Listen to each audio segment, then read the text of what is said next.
Today's project is a zero clearance insert for my table saw.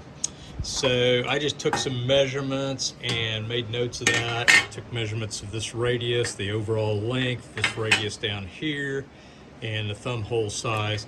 So I got that catted up and I took a measurement off of here for the thickness, and I got that to a 1/2 inch. I did it out of 1/2 inch plywood, and that was the result. However, this guy sits in too deep.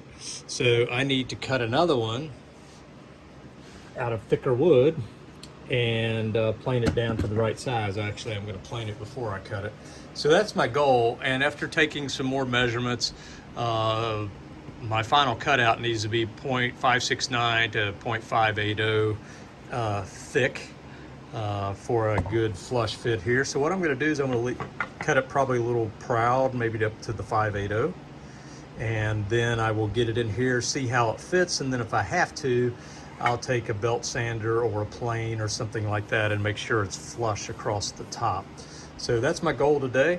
I've got the insert out of this saw. I've got my CAD plans CAD'd up. I just need to plane some wood down to the correct thickness, cut that shape out, see if it fits, and then adjust from there. So that's my goal for today.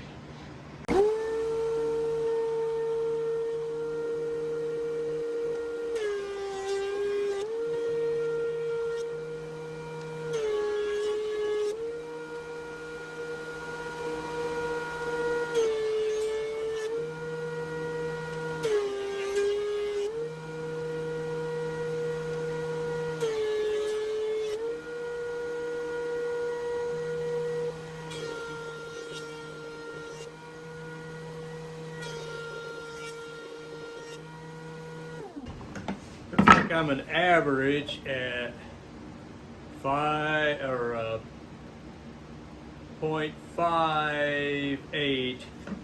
Looks like it's my back about average, so that was on the high side of what I was looking for.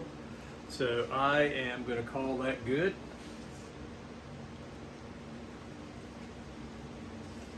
And now I'll set up to cut these shapes out.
Let's see how we did. I did take it over to the drum sander and cleaned up all the little ragged edges. I need to do the same to this hole here.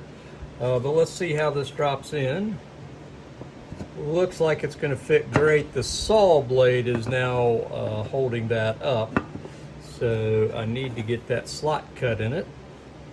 And that way I can drop it straight down and see if my thicknesses are correct.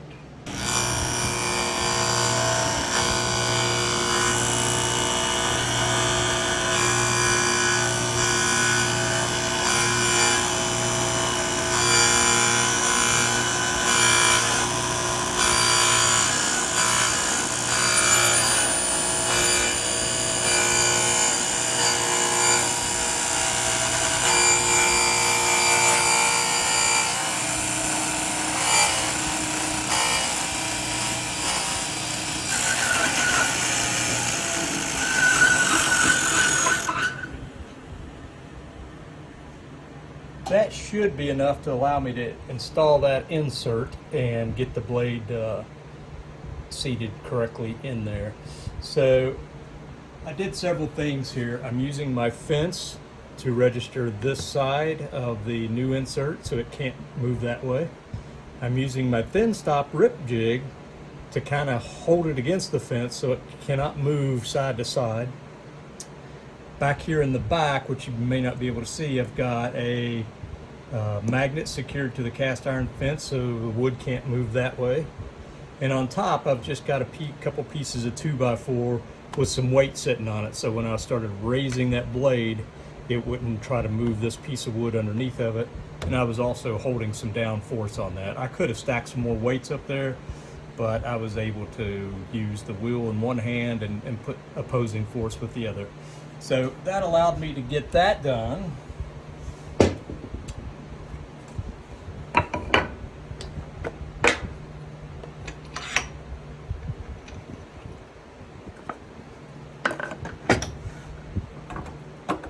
So now the moment of truth.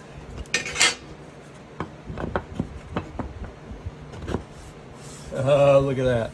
It's just proud. I mean, I can hang my fingernail all the way around that perimeter, which is fine. So I'm going to get out hand plane, maybe some sanders. I've got a thickness sander, so I may run that through the thickness sander once and just give it a quick try. Matter of fact, I think that's probably what I'm going to do. I could put it back on the planer, but I think I want a little more control than that, so I'm going to throw it over on the thickness sander. So it'll take me just a minute to get set up for that. But I meant to leave it proud, and that's what happened, and it looks like it's a nice fit all the way around. I just can snag my fingernail on it just a little bit. So let me get that cleaned up, and then I'll have me a nice zero clearance insert for my table saw versus using painter's tape on this slot as before.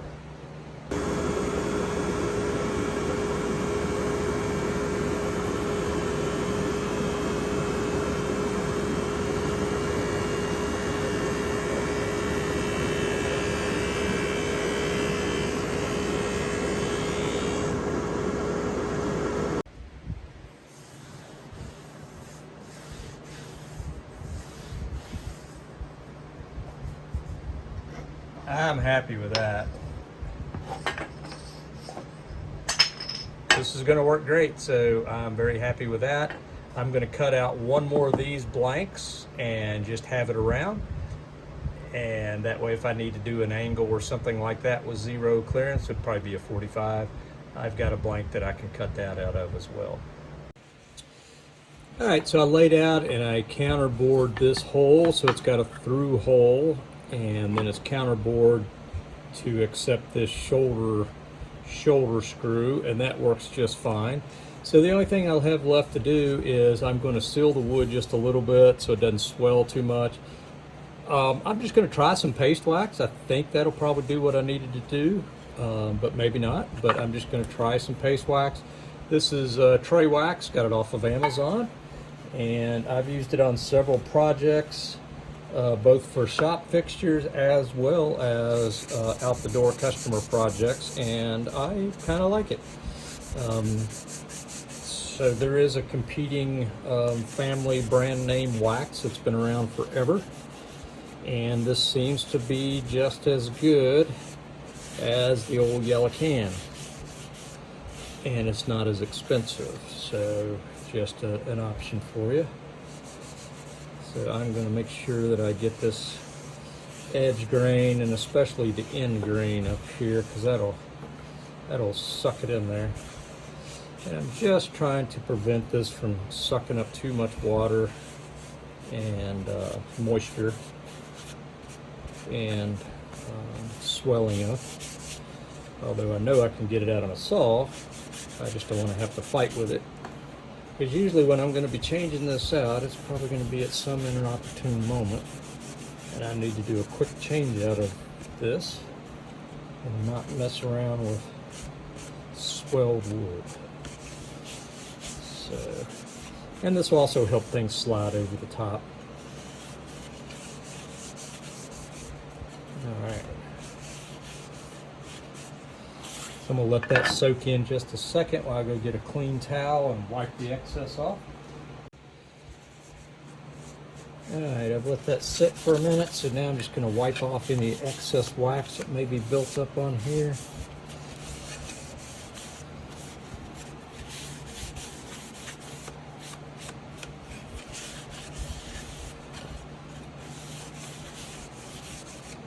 Perfect.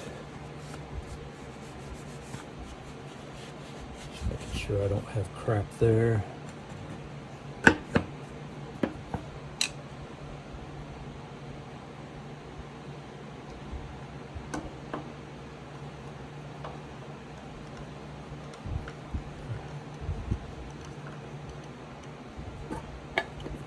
All right, and that finishes this project.